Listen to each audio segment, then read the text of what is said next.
नमो हरिहन्ताणं नमो सिद्धाणं नमो आयर्याणं नमो वज्रायाणं नमो लोये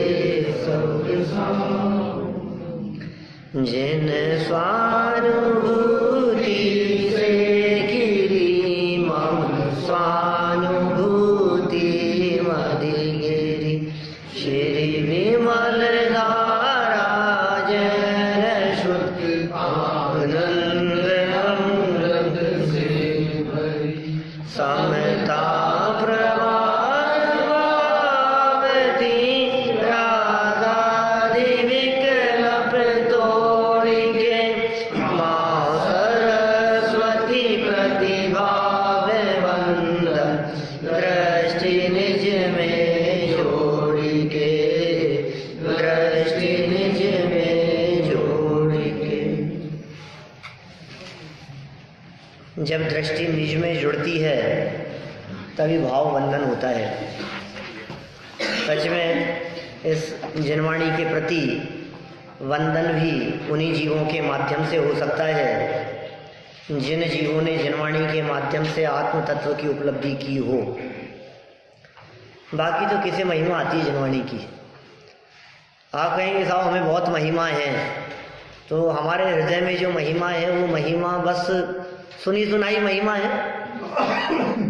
ये जनवाणी का जो महत्व है या जनवाणी की जो वास्तविक वैल्यू है वो तब तक हमारे को नहीं हो सकती जब तक हम जनवाणी के बताए हुए मार्ग पर चलकर अपने आत्म तत्व की अनुभूति न कर लेवे। उसके बिना तो क्या है, वाणी मात्र है, कथन मात्र है, शब्द हैं, सुनने में मजा आता है, कर्णेंद्रिय का विषय है, अच्छा लगता है, सुनते हैं तो अच्छा लगता है बस। और फिर सुनने के बाद में क्या है, फिर मस्त बस यहाँ से उठने के बाद में जैसे के तैसे। तो इन्होंने कहा भाव बंधन किस तरह से है? भाव बंधन दृष्टि निज में जोड़ी के, अपने आप में दृष्टि जोड़ करके ही भाव बंधन हो सकता है। और दृष्टि शब्द का प्रयोग जैन दर्शन में श्रद्धा के अर्थ में किया जाता है। दृष्टि माने ज्ञान भी होता है, दृष्टि माने श्रद्धा भी है। तो यहाँ दृष्टि बदल गई, कहते निगाह बदल गई, दृष्टि बदल गई, नजरिया बदल गया। सम्यक दर्शन की प्राप्ति हो जाने के बाद में क्या बदल गया बताओ? नजरिया बदला है। और क्या बदला है? माने जो हम पर पदार्थों के संबंध में ऐसा समझते थे कि इनसे हमें सुख मिलेगा, इनसे हमें आनंद मिलेगा, ये हमारे लिए हितकारी है, अब हमारी दृष्टि बदल गई। पर से कुछ भी संबंध नहीं, किसी प्रकार का कोई संबंध नहीं है। ऐसी दृष्टि बदलने की यहाँ चर्चा चल रही है। और दृष्टि बदलने का के बारे में कहते हैं दृष्टि बदली सृष्टि बदल गई। हम आपसे पूछते हैं सृष्टि कितनी है, दुनिया कितनी है? दुनिया तो एक ही है ना, लेकिन फिर भी हम कहते हैं जैसी दृष्टि वैसी सृष्टि। ये क्या मतलब हुआ? हर व्यक्ति की दृष्टि से दुनिया अलग अलग है कि हाँ जी बिल्कुल। ज्ञानी की दृष्टि से दुनिया अलग प्रकार की है और अज्ञानी की दृष्टि से दुनिया अलग प्रकार की है। अज्ञानी की दृष्टि से इस दुनिया में सुख दुख दिखाई देते हैं और ज्ञानी कहता है कि पर से कुछ भी संबंध नहीं है। इतना फर्क है, ज्ञानी और अज्ञानी में अंतर है। ज्ञानी होने की विधि चल रही है, हर परिस्थितियों को देखने का नजरिया हमारा बदल जाए। किसी भी परिस्थिति को देखें, किसी भी घटना को देखें और देख करके उससे अप्रभावित रहें, ये है ज्ञान कला।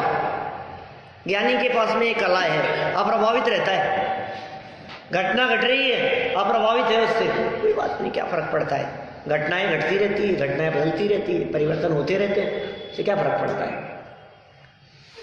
देखें जरा यहाँ जो अनुभूति के संदर्भ में चर्चा चल रही थी रहस्यपूर्ण चिट्ठी के बारे में, हम यहीं से बात को आगे बढ़ाते हैं। पेज नंबर है 343, 343 नंबर पेज। और 343 नंबर इस पेज पर नीचे से दूसरा पैराग्राफ, तथा जो ज्ञान 5 इंद्रियों व 6वें मन के द्वारा प्रवर्तता था, वह ज्ञान सब और से सिमट कर, ये सिमट कर पे अपनी चर्चा चल रही थी। कल अंतिम चरणों में हमने कहा था फैलाव को समेटो, है ना? जितना फैल रहा है, ये जान लिया, वो जान लिया, इसको भी जान ले, उसको भी जान ले। मंदिर क्यों आ रहे हैं साहब आप? मंदिर क्यों आते हो रोजाना? शास्त्र सभा में आकर के क्यों बैठते हो? प्रवचन सुनने के लिए क्यों आकर के बैठे हो? सब नॉलेज बढ़ती है, ज्ञान बढ़ाने के लिए। ज्ञान तो बढ़ता ही है साहब, ज्ञान तो मिलता ही है। कहा तुम ज्ञान बढ़ाने के लिए बैठते हो, और यहाँ क्या कह रहे हैं? ज्ञान बढ़ाना नहीं है, समेटना है। हम बढ़ाने के लिए बैठे हैं, हमें लगता है बढ़ना चाहिए, और मजा आ गया साहब, मजा आ गया। क्या मजा आ गया? अरे साहब एक टॉपिक क्लियर हो गया। कभी कभी लोग ऐसी बातें करते हैं, अरे साहब ये बिल्कुल ये टॉपिक तो इतना क्लियर हो गया ना। तो टॉपिक क्लियर करना है कि अपने स्वरूप को जानना है? क्या करना है?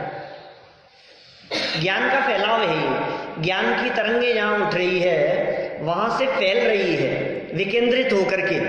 जब ये ज्ञान की किरणें एकाग्र होकर के, केंद्रित होकर के अपने स्वभाव की तरफ झुकती है, तो एकदम ज्ञान ज्योति जागृत होती है। ऐसा चमत्कार होता है।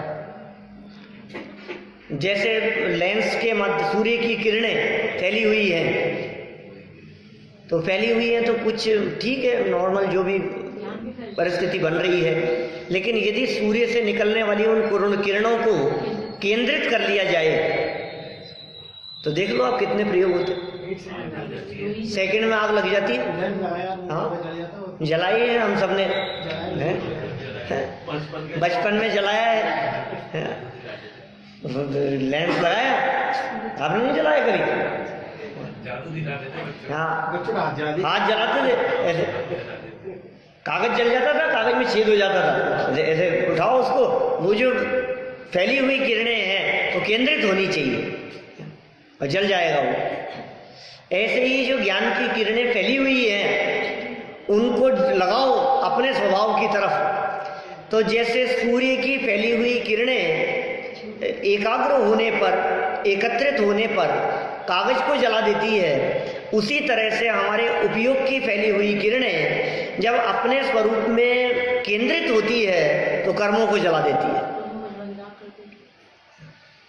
कर्म जल जाते हैं, उसे कहते हैं ध्यान। एकाग्रता का नाम ध्यान है, सिमटने का नाम ध्यान है, फैलने का नहीं। लेकिन फैलेगा नहीं तो समेटेगा क्या?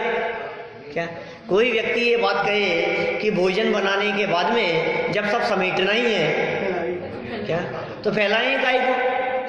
कि नहीं भाई, प्रक्रिया यही है, पहले फैलाना भी पड़ेगा और फिर समेटना भी पड़ेगा। यही प्रक्रिया है। कि साहब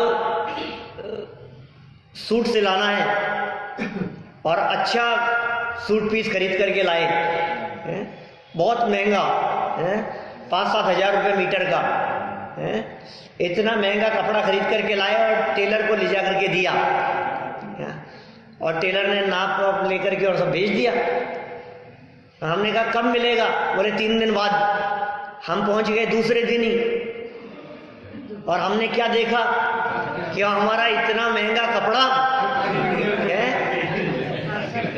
लीर कर रखी है उसने, टुकड़े टुकड़े कर दिए उसके कैंची से, कहीं से काट दिया, कहीं से काट दिया,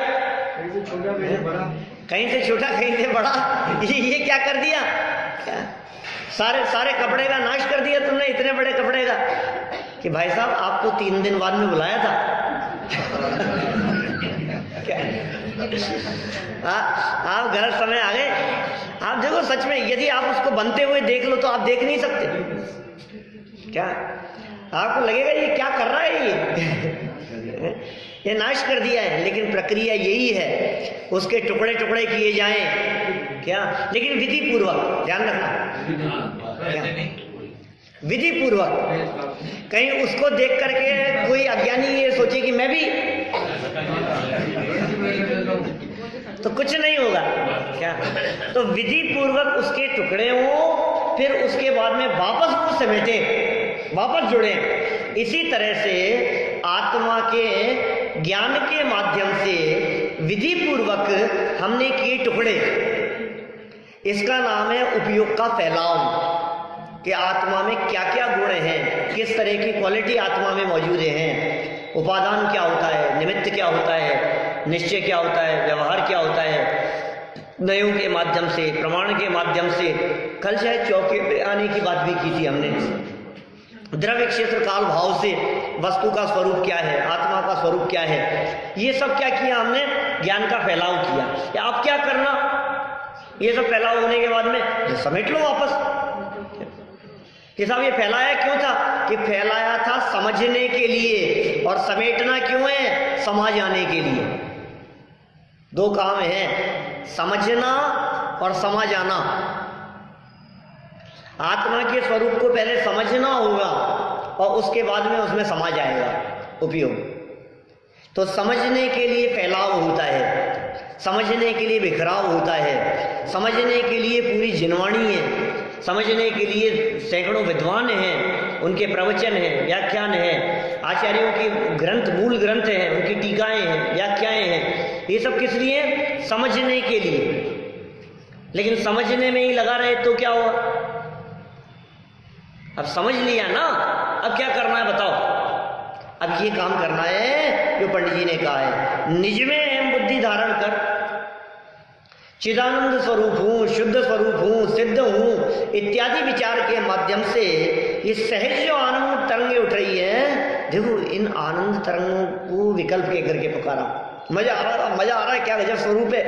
अब कहा कि अब तेरे ये जो विकल्प भी टूटे, माने विकल्पों का आनंद टूटे और निर्विकल्प आत्मा की अनुभूति हो। आत्मा से उठा हुआ ज्ञान, ज्ञान आत्मा में ही है, शास्त्र में तो ज्ञान है नहीं। जो ज्ञान पर्याय, जो ज्ञान की तरंगें आत्मा से उठती है, वे ज्ञान तरंगें आत्मा से उठकर जब बाहर की तरफ ना जाएं और अपने स्वभाव की तरफ आएं तो अतीन्द्रिय आनंद की उपलब्धि होती है। ये उपयोग की एकाग्रता अपने स्वभाव के साथ में हो। ये बातें यहाँ कह रहे हैं, सिमट कर, ज्ञान सब ओर से सिमट कर। निकला कहाँ से था, अपने में से। जा कहाँ रहा है, पर में जा रहा है। आज तक तो पर में जा रहा है, अभी तक पर में जा रहा है। हमारी प्रत्येक ज्ञान पर्याय जो उत्पन्न हो रही है, ये उत्पन्न होती हुई ज्ञान पर्याय प्रति समय विषयों को जानने में, संयोगों को देखने में, उन पदार्थों की जानकारी में, यह हमारी प्रति समय की ज्ञान पर्याय बर्बाद हो रही है। ये ऐसे बर्बाद हो रही है कि समझ लो आप, वो जो सोना बनाने का रसायन था ना, क्या, जिसको सिला पर डालो तो सोना हो जाए, लेकिन क्या किया उसने, मिट्टी पर डाल दिया। क्या, तो अब क्या होगा, मिट्टी पे डालने से क्या हुआ, शुभचंद्र, शुभचंद्र मुनिराज ने क्या किया, मिट्टी में ढोल दिया उसको। अब क्या होगा उसका, बोले बेकार हो गया। कि पत्थर पे पड़ता तो क्या होता, बोले सोने का हो जाता। माने पत्थर माने ध्रुव, क्या स्थिर चीज। ऐसे ही हम कह रहे हैं हमारी ज्ञान पर्याय उत्पन्न हुई और इस ज्ञान पर्याय उत्पन्न होने वाली ज्ञान पर्याय को हमने मिट्टी में मिला दिया बाहरी पदार्थों को जानने देखने में। तो क्या करना था कि इस ज्ञान पर्याय को ध्रुव, अपना जो स्वभाव है उसके साथ में जोड़ना था। तो उसके साथ में जोड़ता तो क्या होता कि निर्विकल्प अनुभव होता। बोलो, ये लिखी है इन्होंने यहां विधि। वह ज्ञान सब ओर से सिमटकर इस निर्विकल्प अनुभव में केवल स्वरूप सन्मुख हुआ, बस और कुछ नहीं, इसके अलावा और कुछ नहीं दिखता है। ज्ञानी को अपने ज्ञायक स्वभाव के अलावा और कुछ नहीं दिखता, कुछ नहीं दिखता उनको। माने वो तो ऐसा कहते हैं ना अपन, जिसकी लगन लगती है फिर उसके अलावा दूसरा और कुछ नहीं दिखता। व्यापारी को बिजनेस ही बिजनेस दिखता है, दुकानदार को ग्राहक ही ग्राहक दिखता है। क्या, दुकान पर बैठा है और हर गुजरता हुआ व्यक्ति उसको ग्राहक दिखता है। और कुछ देखता ही नहीं है वो, हर दुकान पर आने वाले व्यक्ति को ग्राहक देखता है। देखो आप कैसी दृष्टि है। दुकान पर जो व्यक्ति चढ़ा, बोलो वो व्यक्ति कौन है, ग्राहक है।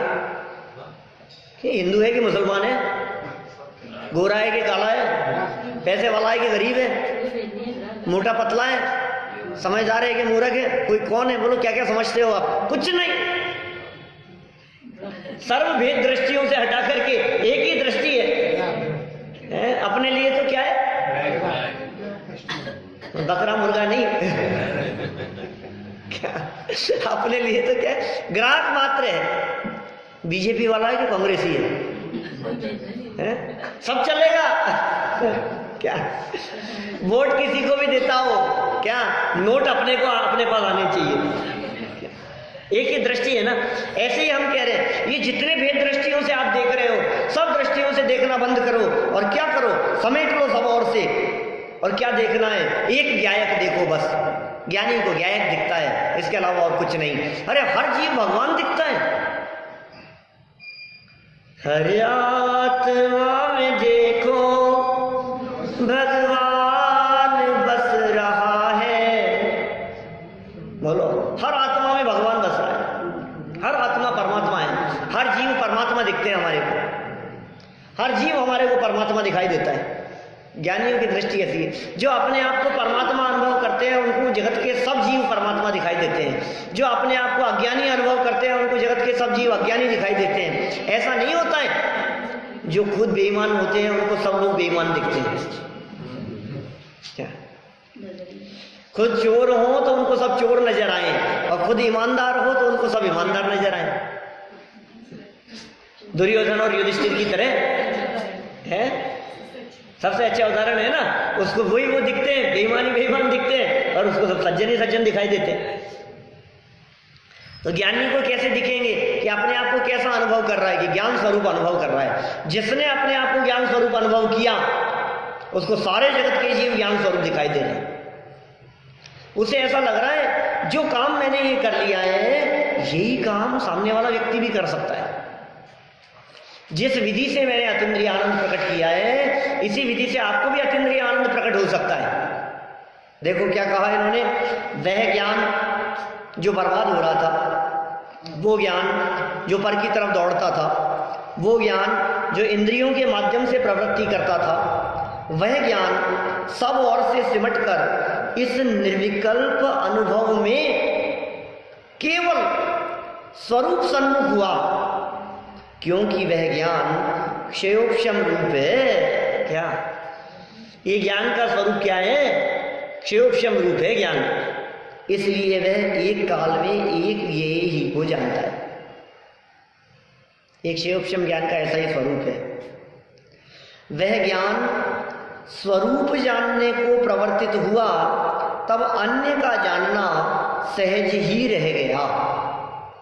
बोलो आप किसको जान रहे हो? आप अपने को जानेगा तो पर का जानना अपने आप ही रुक जाएगा। मुझे मालूम है आपके दिमाग में ये प्रश्न उठ रहा होगा कि ज्ञान का स्वरूप तो स्वपर प्रकाशक है, पर का जानना कैसे रुक जाएगा? अरे भाई, लब्धि और उपयोग का फर्क है, दोनों प्रकट ज्ञान की पर्याय हैं। उपयोग स्वरूप सन्मुख हुआ, ज्ञान का स्वरूप ही ऐसा है, एक बार में एक ही चीज जान सकते हो। आपके उपयोग में एक समय में एक ही बात आ सकती है, दो बातें एट ए टाइम आपके उपयोग का विषय नहीं बन सकती है। देखना और जानना, सुनना, ये सब काम एक साथ नहीं हो सकते। हमें पता है आप कई कई काम एक साथ करते हो। गाड़ी चलाते चलाते मोबाइल भी सुन लेते हो, बातें भी कर लेते हो, गियर भी बदल लेते हो, सामने भी देख लेते हो, खाना बनाते बनाते भी कई काम कर लेते हो आप, हमें मालूम है। लेकिन फिर भी कह रहे हैं उपयोग एक समय में एक ही जगह पर लगता है। दो काम एक साथ हो नहीं सकते। उपयोग बहुत सूक्ष्म है भाई, समय बहुत सूक्ष्म है। इसके संदर्भ में बहुत सुंदर प्रकरण आया था पेज नंबर 34 पर। 34 नंबर पेज का ऊपर वाला पैराग्राफ है। 343 है ना अपना, जहाँ पढ़ रहे हैं अपन, मैं 3 हटा दो तो 34 बचता है। 34 नंबर पेज का वो प्रकरण बहुत ही सुंदर प्रकरण है, वो पढ़ने योग्य है। क्या कहा है इसमें? 36 नंबर पेज का देखो, 36 नंबर पेज क्या कह रहे हैं? ज्ञान दर्शन का सद्भाव, पढ़ रहा हूं ध्यान से देखना। ज्ञान दर्शन का सद्भाव ज्ञानावरण दर्शनावरण के क्षयोक्षम के अनुसार होता है। जब क्षयोक्षम थोड़ा होता है तब ज्ञान दर्शन की शक्ति थोड़ी होती है। जब बहुत होता है तब बहुत होती है। तथा क्षयोपशम से शक्ति तो ऐसी बनी रहती है, परंतु परिणमन के द्वारा एक जीव को, वही वाक्य 343 पर जो अपन पढ़ रहे हैं, एक जीव को एक काल में एक विषय का ही देखना जानना होता है। कब पढ़ा था बोलो, याद है क्या? है 34-36 पेज है, 3 हो गए लगभग 3। आज कितनी 26 जनवरी है? आज 27 जनवरी को शुरू किया था अपन ने। 27 जनवरी को मंगलाचरण से शुरू किया था, तो 36 पेज पढ़ने में महीना भर, 2 महीना 2 महीना लगा हुआ, 3 महीना लगा हुआ, महीना 2 महीना, और क्या। देखो क्या कह रहे हैं, परंतु परिणमन द्वारा एक जीव को एक काल में एक विषय का ही देखना और जानना होता है। इस परिणमन ही का नाम उपयोग है। एक ही चीज को देख जान सकते हो। बारीकी तो इतनी है कि जब आप किसी कलरफुल चीज को देखते हो तो उसमें जब आपको रेड कलर दिखता है तो ब्लू नहीं दिखता है, ब्लू दिखता है तो येलो नहीं दिखता है, येलो दिखता है तो पिंक नहीं दिखता है, पिंक दिखता है तो ग्रीन नहीं दिखता है। आप समझ रहे हैं? ये सामने जो आपको जम्बूद्वीप का नक्शा दिख रहा है ना, इसमें कितने कलर एक साथ दिख रहे हैं बोलो आपको? सब एक साथ देख रहे हैं? सब एक साथ देख रहे हैं ना? सब एक साथ देख रहे हैं। बोलो ये जो बीच में जो तपाए हुए स्वर्ण जैसा कलर दिख रहा है निषद पर्वत का, और नील पर्वत का जो नीला कलर दिखाई दे रहा है, ये दोनों एक साथ देखो आप, हैं? इन दोनों को एक साथ देखने पर भी क्या आपको ये बात पकड़ में आ रही है कि आगे पीछे चल रहा है? बोलो, ये बहुत स्थूल है ये तो। अभी हम कह रहे हैं उसमें भी एक ही जगह पर है, वहां पर भी जब शब्दों के ऊपर दृष्टि है तो कलर पर नहीं है, कलर पे दृष्टि है तो डिजाइन पर नहीं है, लेकिन हमें एक जैसा सा दिखाई देता है। उसका कारण ये है कि समय बहुत सूक्ष्म है। 1 सेकंड में उपयोग असंख्यात बार फिर जाता है। क्या 1 सेकंड में असंख्यात बार फिर जाता है? नीचे एग्जाम्पल दिया इसके लिए, नीचे आगे वाले पैराग्राफ में देखो आप, एक पैराग्राफ छोड़ करके आगे बीच में, जैसे कौवे के नेत्र के 2 गोलक है और पुतली एक है, वह फिरती शीघ्र है इसलिए दोनों गोलकों का साधन करती है। कौवे की डेथ हो जाने पर, क्रो, उसकी डेथ हो जाने पर जब उसके शरीर को चीर फाड़ करके देखा तो उसकी आंख एक ही थी। आप कौवे को देखो, क्या तो कौवे को देखोगे तो आप क्या कहोगे? आंखें तो 2 ही है उसकी, आंखें तो 2 ही है ना कौवे के, 2 नहीं है। तो कह रहे छेद तो 2 हैं, लेकिन अंदर जो उसके फिरने वाली जो है ना वो 2 हैं। वो इतनी जल्दी फिरती है कि वो सामने देख रहा हो आपको तो आपको 2 ही दिखेंगी। हाँ, समझ रहे हैं? है वो एक, इतना फास्ट फिर रही है।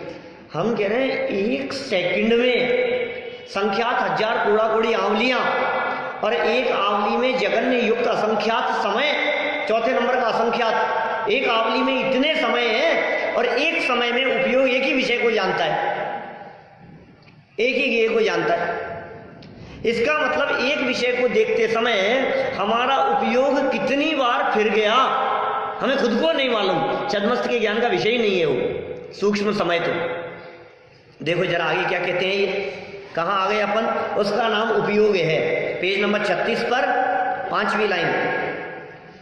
वहां एक जीव को एक काल में या तो ज्ञानोपयोग होता है या दर्शनोपयोग होता है। एक विषय संबंधी बात कर रहे हैं, या तो ज्ञानोपयोग होगा या दर्शनोपयोग होगा, तथा एक उपयोग के भी एक भेद की प्रवृत्ति होती है। जैसे मति ज्ञान हो तब श्रुति ज्ञान नहीं होगा, अवधि ज्ञान नहीं होगा, मने पर यह ज्ञान नहीं होगा, केवल ज्ञान नहीं होगा। कहते तो हमेशा है कि मति ज्ञान और श्रुति ज्ञान दोनों साथ साथ है। हमारे कौन से ज्ञान है? हम कहते हैं मति ज्ञान श्रुति ज्ञान, 2 ज्ञान साथ में है, लेकिन 2 नहीं है वास्तव में। जिस समय मति होगा उस समय श्रुत नहीं होगा। एक जीव को एक साथ कितने ज्ञान हो सकते हैं बताओ साहब? एक ही हो सकता है। ये तो टोडरमल जी की अपेक्षा से बोल रहे हो, उमा स्वामी की अपेक्षा से बोलो। तत्वार्थ तो पढ़ा है भी आपने थोड़े दिन पहले, हैं? एकादिनी भाज्यानी युगपदे कस्मिन्ना चतुर्भ्य,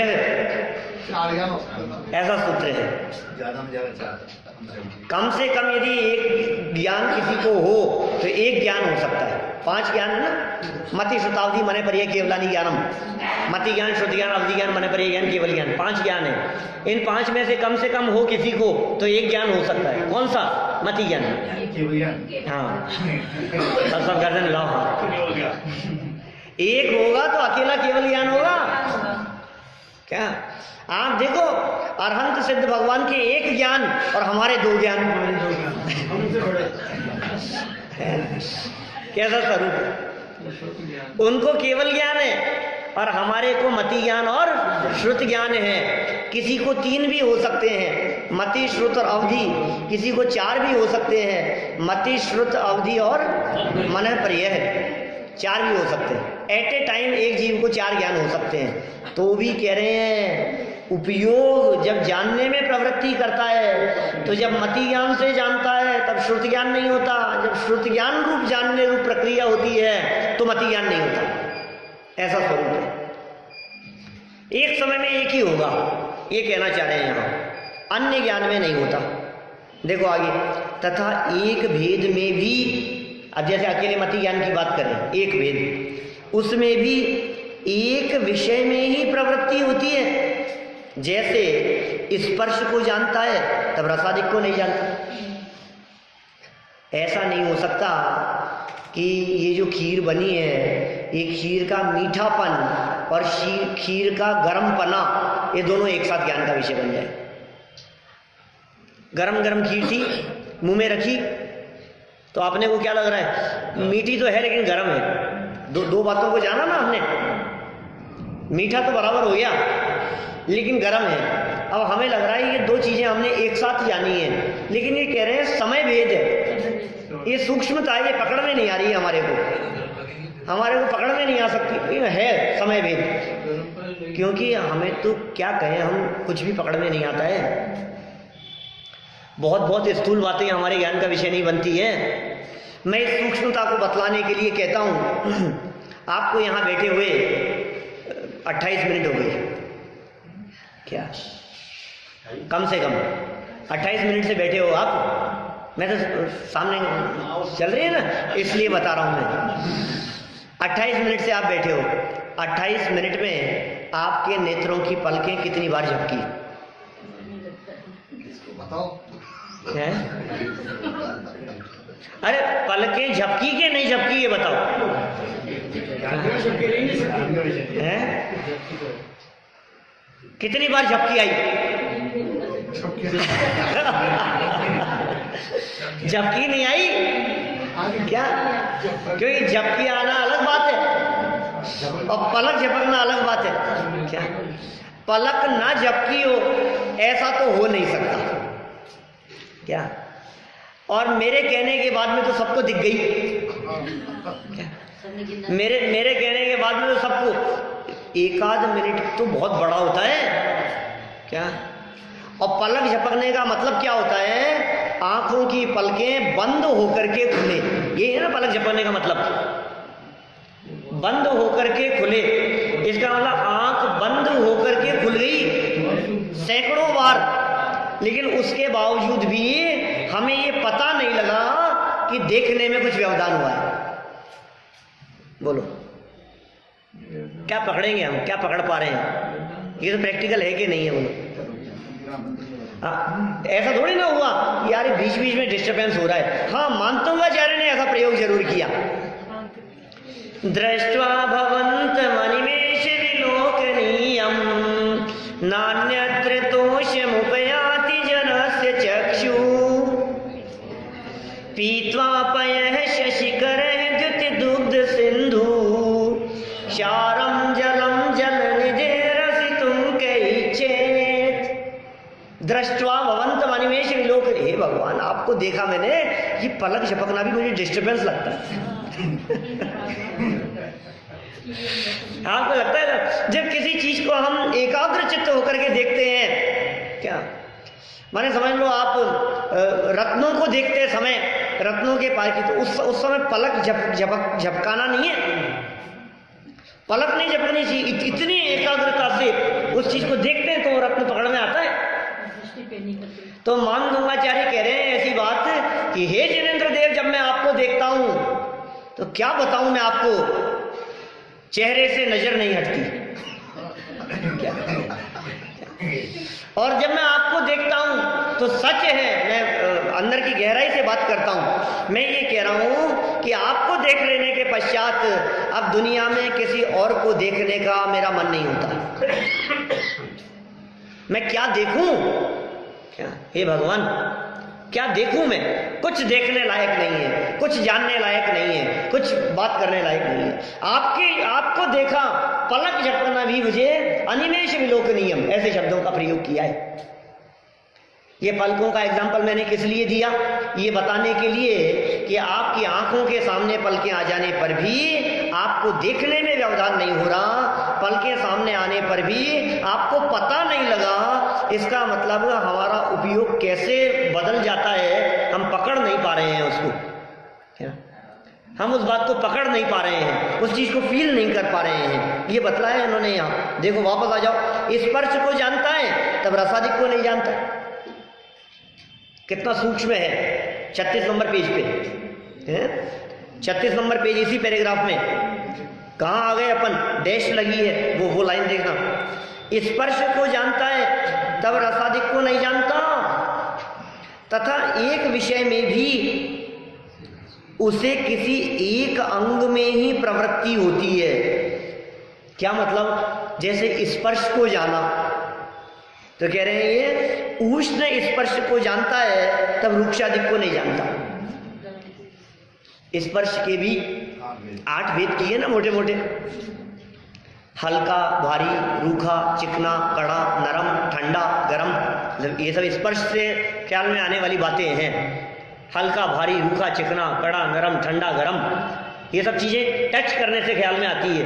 तो इन 8 में से भी देखो, आप पहले तो क्या कहा, दर्शनोपयोग ज्ञानोपयोग में से एक कहा, फिर कहा साहब ज्ञानोपयोग, तो ज्ञानोपयोग में से भी 5 में से एक कहा मति ज्ञानोपयोग। ये मति ज्ञान की प्रवृत्ति भी चक्षु से हो, कर्ण से हो, स्पर्श से हो, रस से हो, घ्राण से हो, 5 से हो सकती है, तो कहा उसमें अकेला स्पर्श से ही होगी 5 में से। स्पर्श से जब प्रवृत्ति हो रही है उसमें भी 8 भेद कर दिए, एक ही में प्रवृत्ति होगी। कितना सूक्ष्म कह रहे हैं।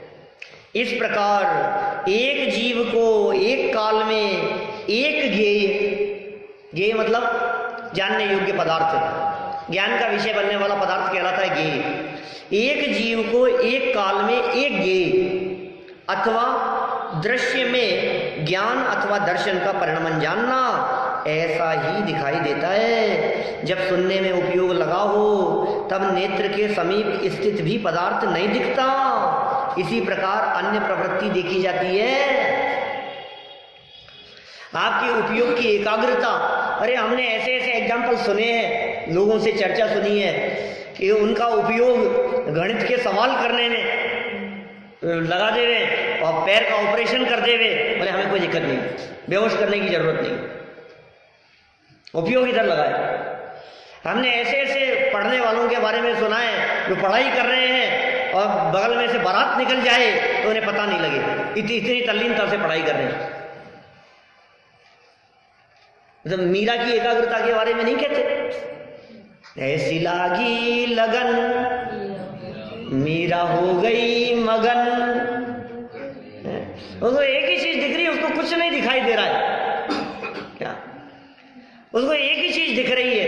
ऐसे ही कह रहे हैं, जब हमारा भी उपयोग किसी काम करने में लगा हुआ होता है हमें पता नहीं लगता। आपका उपयोग नहीं हो तो पता भी नहीं लगे। बहुत समय पहले 2 पंक्तियां ऐसी पढ़ी थी, क्या सुना देता हूं, प्रसंग आ गया इसलिए। उनके आकर चले जाने की खबर भी ना हुई कि हम इस तरह मशगूल थे उनके ख्यालों में।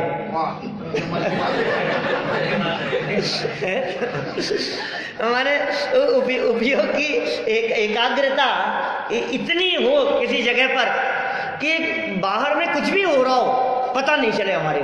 ये उपयोग की एकाग्रता का ऐसा स्वरूप है ना? ये एकाग्रता के संदर्भ में कह रहे हैं, ज्ञान का ऐसा स्वरूप है, सामने हो पर दिखाई नहीं देवे। माने सामने किसी को देख रहे हो तो आवाज सुनाई नहीं देवे, किसी बात को सुनने में उपयोग लग रहा हो तो दिखाई नहीं देवे। माने चक्षु इंद्रिय के माध्यम से जब उपयोग लगा हो तो कर्णेंद्रिय काम नहीं करे, कर्णेंद्रिय के माध्यम से उपयोग लगा हो तो चक्षु इंद्रिय काम नहीं करे। कैसा स्वरूप है ये ज्ञान का? इसी प्रकार का स्वरूप है। हमारा ज्ञान इन पांचों इंद्रियों के माध्यम से निरंतर बट रहा है, निरंतर फैल रहा है, निरंतर बर्बाद हो रहा है। इसलिए अब क्या करना है कि अपने इस ज्ञान को पांचों इंद्रियों की तरफ से फैलते हुए को समेट लो, अपने में समेट लो। ये समेटने की चर्चा कर रहे हैं 343 पेज पर। रहस्य पूर्ण चिट्ठी में ये बात कही इन्होंने। समेटो अपने उपयोग को इस तरह से। कैसे समेटें? ये समेटने की विधि है। कभी चक्षु से जानता है, कभी कर्ण से जानता है, कभी स्पर्शन इंद्रिय से जानता है। ये ऐसे व्यक्ति का उदाहरण देकर के बात की है डॉक्टर साहब ने, उसमें भारेले जी ने धर्म के 10 लक्षण में एक ऐसे सेठ की परिकल्पना की वहां जिस सेठ के आगे 5 टेलीफोन लगे हुए हैं। एक टेलीफोन की घंटी बजती है, उसको उठाता है, वो उसको रख नहीं पाता, इतनी देर में दूसरे की घंटी बजने लगती है तो उधर चला जाता है, उसको रखा नहीं, उसके पहले तीसरे की बजने लगती है। तो इसी तरह से हमारा जो उपयोग है ये पांचों इंद्रियों की घंटियां बजती रहती है निरंतर। क्या ज्ञान कहता है ऐसा कर लो, ऐसा कर लो, इधर उधर इधर उधर, उपयोग किधर किधर जा रहा है? कह रहे हैं भाई साहब ये अपने उपयोग को बर्बाद मत करो। पांचों इंद्रियों के माध्यम से और मन के माध्यम से, इनके माध्यम से ज्ञान जानने का काम जरूर करता था आज तक, लेकिन जब अपने स्वभाव को जानेगा तो इंद्रियां काम नहीं करेगी। पर पदार्थों को जानने में मतिश्रुत ज्ञान इंद्रियों का सहयोग लेते हैं, लेकिन वे ही मतिश्रुत ज्ञान जब अपने स्वभाव को जानने में प्रवृत्त होते हैं तो उन मतिश्रुत ज्ञान को परोक्ष ज्ञान नहीं कहते, उन्हें प्रत्यक्ष ज्ञान कहते हैं। अनुभूति के काल में ये ज्ञायक आत्मा ये प्रत्यक्ष होता है कि परोक्ष होता है? अनुभूति के काल में प्रत्यक्ष होगा कि परोक्ष होगा? प्रत्यक्ष। प्रत्यक्ष परोक्ष तो जानते हैं ना, डायरेक्ट प्रत्यक्ष है। तो अनुभूति के काल में छद्मस्त को भी प्रत्यक्ष होता है, हम आपको भी प्रत्यक्ष अनुभूति के काल में। तो ज्ञान कौन से हैं आपके पास में? बोले मति और श्रुत। ये तो परोक्ष ज्ञान है। मति ज्ञान और श्रुति ज्ञान तो परोक्ष ज्ञान है। अवधि मने परिय और केवल ज्ञान प्रत्यक्ष ज्ञान है। अवधि मने परिय एक देश प्रत्यक्ष है और केवल ज्ञान सकल प्रत्यक्ष है। मति ज्ञान और श्रुति ज्ञान परोक्ष ज्ञान है। शेराला की पंक्तियां नहीं याद आ रही आपको? मति श्रुति दो ये परोक्ष अक्ष मन ते उपजाही, अवधि ज्ञान मन पर जय दो है देश प्रत्यक्षा, द्रव्य क्षेत्र परिमाण लिए जाने जी स्वच्छा। तो केवल ज्ञान की बात कही, अवधि ज्ञान मने परिय। अभी मति श्रुति के बारे में क्या कहा? मति श्रुत दो ये परोक्ष हमारे हैं, मति ज्ञान और श्रुति ज्ञान। थोड़ा उपयोग को एकाग्र करके समझना, देखो क्या कह रहे हैं। मति ज्ञान और श्रुति ज्ञान परोक्ष ज्ञान है, बराबर। और अनुभूति के काल में आत्मा होता है प्रत्यक्ष। तो मति श्रुत ज्ञान के माध्यम से कैसे प्रत्यक्ष होगा? परोक्ष ज्ञान के माध्यम से आत्मा कैसे प्रत्यक्ष होगा? अब तो आत्मा को प्रत्यक्ष करने के लिए या तो अवधि ज्ञान चाहिए, या मने परिय ज्ञान चाहिए, या केवल ज्ञान चाहिए। अवधि ज्ञान आत्मा को जान नहीं सकता, क्योंकि रूपिष्व वधे, रूपिषु अवधे, अवधि ज्ञान रूपी पदार्थों को ही जानता है। ये उमा स्वामी महाराज ने लिखा। अवधि ज्ञान सिर्फ रूपी पदार्थों को जानता है, अरूपी आत्मा को नहीं जान सकता। और तदनंत भाग्य मने परिय, उसके अनंत विभाग को मने परिय ज्ञान था। इसलिए अवधि मने परिय तो छोड़ो, तो आत्मा की अनुभूति के लिए केवल ज्ञान चाहिएगा। कितनी बड़ी समस्या होगी। वो है नहीं, वो हो सकता नहीं। अनुभूति के बिना केवल ज्ञान नहीं हो सकता, और केवल ज्ञान के बिना आत्मा की अनुभूति नहीं हो सकती। कितनी बड़ी प्रॉब्लम हो जाएगी। सुनो सुनो सुनो, मति ज्ञान और श्रुति ज्ञान ये प्रत्यक्ष भी हैं और परोक्ष भी हैं।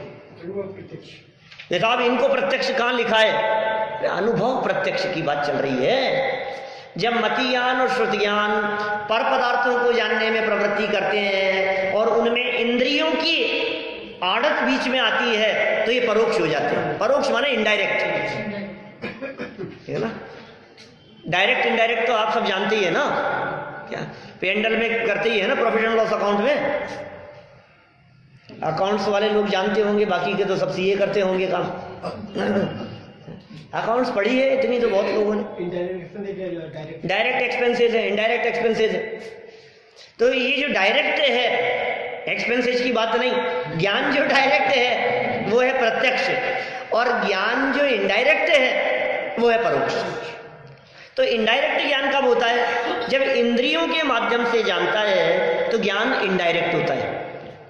और इंद्रियों के बिना, क्योंकि आत्मा को जानेगा तो आंख से थोड़ी ना देखेगा, क्या आत्मा को जब हमारा ज्ञान जानेगा तो कान से थोड़ी ना जानेगा, वो कैसे जानेगा बताओ? अंतरोन्मुखी दृष्टि, आंख ना कान की जरूरत नहीं है। अरे आंखें खुली हो या हो बंद, क्या कोई फर्क नहीं पड़ता उससे, फिर भी आत्मा दिख सकता है। जब जगत में लोग ऐसी बात करते हैं कि आंखें खुली और बंद होने से कोई फर्क नहीं पड़ता है, तो हम भी ये कह रहे हैं क्या ज्ञानियों को भी कोई फर्क नहीं पड़ता है।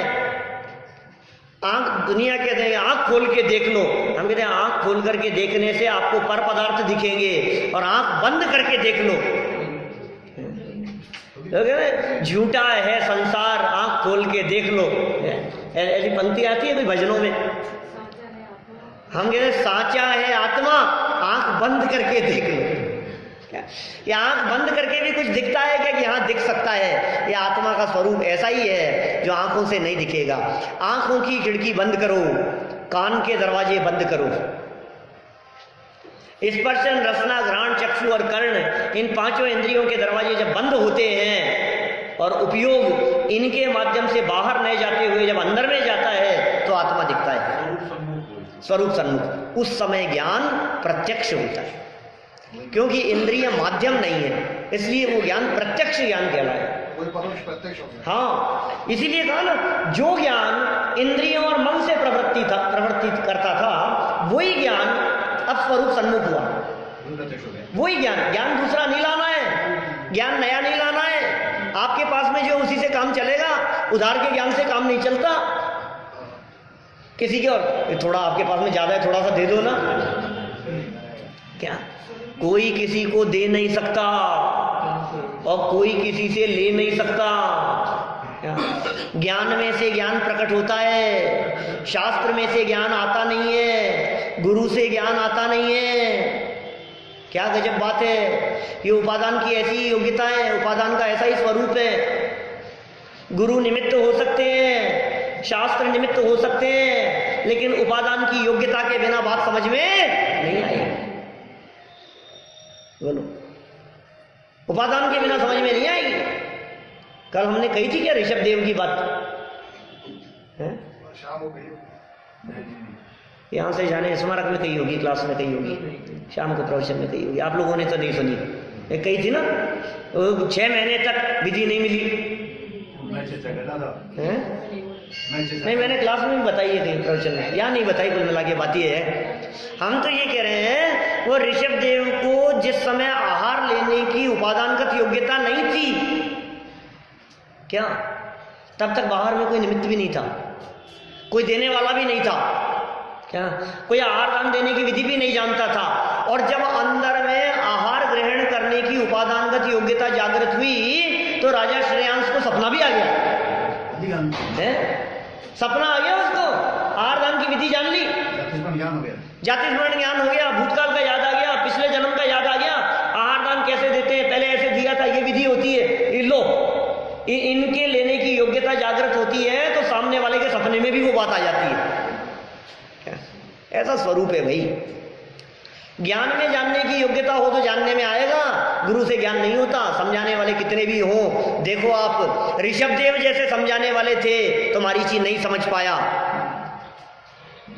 समझाने वालों की कमी नहीं थी। तीर्थंकर जैसे समझाने वाले हों तो नहीं समझ पाए, और जब समझने की योग्यता और पात्रता जागृत हुई, जंगल में हिरण को फाड़ के खा रहा है, सामने दो मुनिराज खड़े हैं, भाषा समझ में आ नहीं रही है, लैंग्वेज पहचानता नहीं है, और समझ में आने की योग्यता थी तो समझ में आ गया, वेद विज्ञान हो गया। तिर्यंच गति के अनपढ़ भी उसने अपने ज्ञान को समेट लिया अपने में और अनुभूति कर ली। निर्विकल्प अनुभव के काल में स्वरूप सन्मुख हो जाता है ज्ञान, उस शेर के जीव का ज्ञान स्वरूप सन्मुख हो गया। ये विधि है, क्योंकि क्षयोक्षम ज्ञान का इसी प्रकार का स्वरूप है भाई साहब कि ज्ञान एक काल में एक ज्ञेय ही को जानता है। वह ज्ञान स्वरूप जानने को प्रवर्तित हुआ तब अन्य का जानना सहज ही रह गया। इस तरह से हमारे ज्ञान का विषय जब जगत के पदार्थ न बने और अपना ज्ञायक भगवान आत्मा अपने ज्ञान का विषय बने तो अतीन्द्रिय आनंद का रस झरता है। ऐसे स्वभाव का अवलंबन हम सभी के जीवन में हो, हम सभी की दृष्टि समस्त बाहरी पदार्थों से हटकर हमारे स्वभाव सन्मुख हो, इसी मंगल भावना से मैं बात को यही